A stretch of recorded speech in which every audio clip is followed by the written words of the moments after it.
Harry was stressed out beyond belief after he saw his beloved horse that morning. The marks that had seemingly appeared out of nowhere on the animal's body were impossible to miss, and Harry had no earthly idea what they were or how they had gotten there. But the vet did have a shocking explanation for him. All Harry could do was wait now. He had brought his beloved horse to the vet as quickly as he could in the hopes that he could find the explanation for the strange markings. The vet had sounded calm and optimistic over the phone, but when he saw the horse in person, his tone quickly changed. But how had Harry's horse gotten these strange markings? What had the vet discovered, and how could it have shocked him that much? Before we start, can we get this video to 1,000 likes? Please hit the like button and subscribe to the channel. Harry walked into his stables to feed his animals, following his routine. First the chickens, then the pigs, and finally his beloved horse, Angie. But Harry is shocked to see terrible marks all over her. The marks start at her neck and go all the way back to her tail. He runs inside and calls the vet right away. Luckily, Harry knows the vet very well. He responds right away, and when he hears it's about Harry's horse, Angie, he says he will be on his way shortly after. He starts to worry and decides to call the vet again. An ugly surprise was awaiting him. He calls and calls, but nobody picks up. What was going on? Harry understands now that he has no other option than to take the horse to a different vet in another village. But Harry was about to get unexpected help. Harry is taking his trailer back to the stables when he sees a young woman entering his property.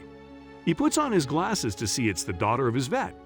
What was she doing here? Let me help you. The first thing she says is, "You can't ask me why, but please, let me help you." Harry is shocked, but is eager to accept her help, as he fears for the health of his horse. He tells her about his plan to take the horse to another vet, because her father doesn't respond anymore. She agrees with his plan, but doesn't say a word about her father. What did she know that Harry didn't?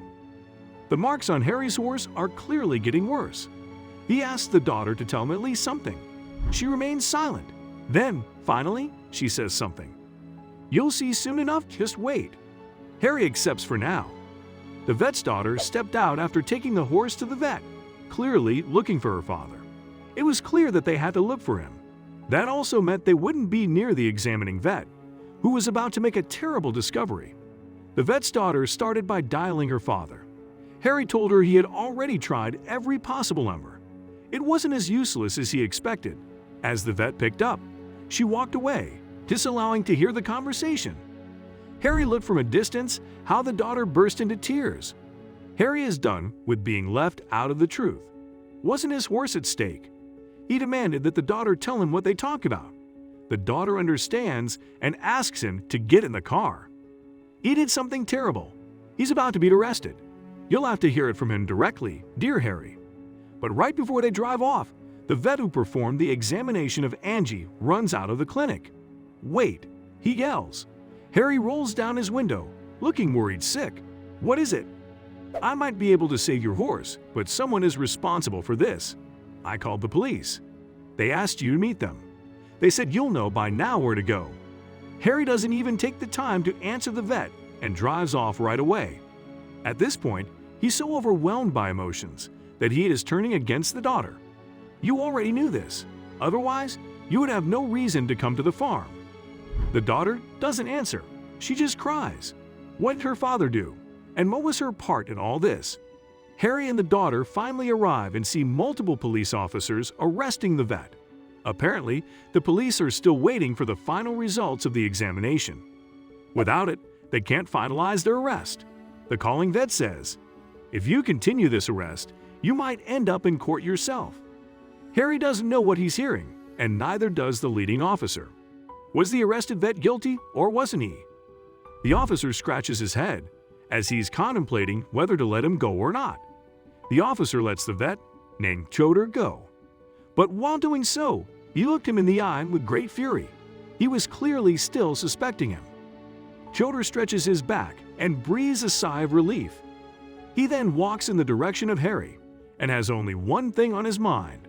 Where is my daughter? And what does she tell you? Harry turns around, ready to point in the direction of his car.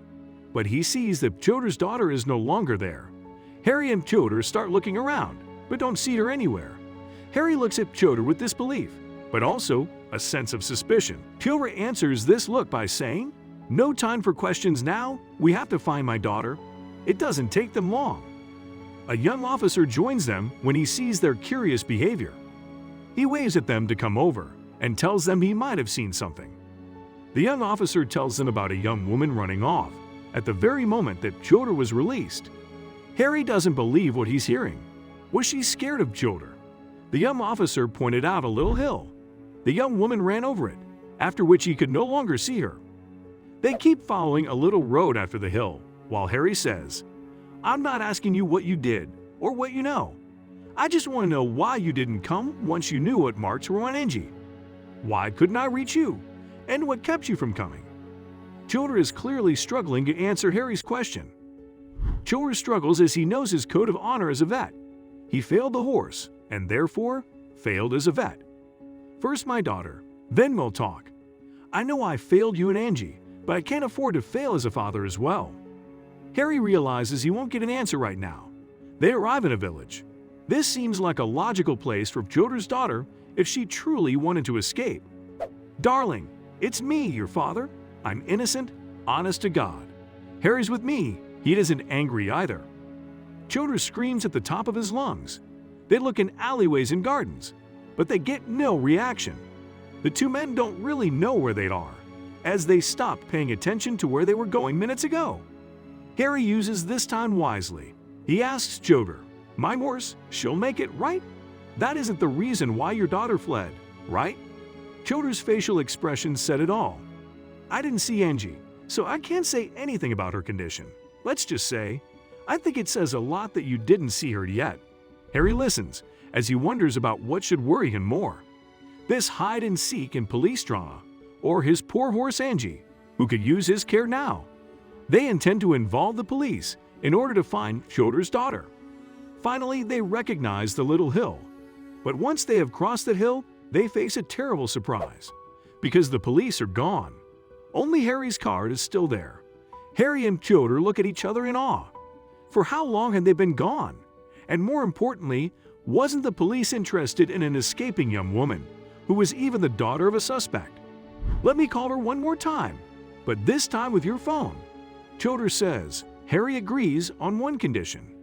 Harry tells Piotr he is okay with calling her, but wants to speak to her first. Piotr protests at first, but as soon as he sees how serious Harry is about this demand, he caves in. Harry dials the number. It took a long while, but finally, someone picked up. But it's not Piotr's daughter who picks up. It's the vet, the one who is taking care of Angie. That's where Piotr's daughter was, of course. Unfortunately, Harry can't seem to understand a word of what the vet is saying. Harry asks him to speak up. Finally, he can understand him, and is shocked to hear what he has to say. Because as soon as the vet made himself a bit more heard, Harry understood that he was about to operate. Operate? Why? No answer. What was going on with Angie? Was she savable? And why was the vet picking up the phone instead of Piotr's daughter herself? Way before Harry could ask, let alone answer all these questions popping up, the vet hung up. Harry tells Piotr what he was told, and Piotr turns pale from excitement. Harry starts the car. It was terribly clear what their next stop would be, but was there time? The pair arrives at the vet. They see at least 3 police cars, and as they keep looking, they see multiple police officers at the entrance, clearly guarding the place. A harmless place, like a veterinarian, suddenly looked like a crime scene, and a confrontation was awaiting Harry and Piotr. After some harsh words coming from Harry and Piotr, they are allowed inside. After all, it was about Harry's horse, and Piotr himself was a vet. Once they're in, Piotr's daughter welcomes them. Against all odds, she falls into her father's arms. She surely wasn't scared of him. What did she know, and why was she so relieved? Harry leaves the father and daughter, now that he knows they're okay. He enters the surgery room right away, looking for his dear horse, and there was Angie, recovering from a successful surgery. She was saved. The vet assures Harry of her well-being, and Harry is terribly relieved. But what happened to her, and was the involvement of Piotr? As it turned out, Piotr and his daughter were framed by a young man who had stalked Piotr's daughter for years. he realized the importance of Chodor's reputation as a vet and poisoned Angie, as he knew this was the horse of one of Chodor's regular clients. He hoped to grow closer to Chodor's daughter by getting her father arrested. The stalker was arrested, and Harry and Chodor were friends after all.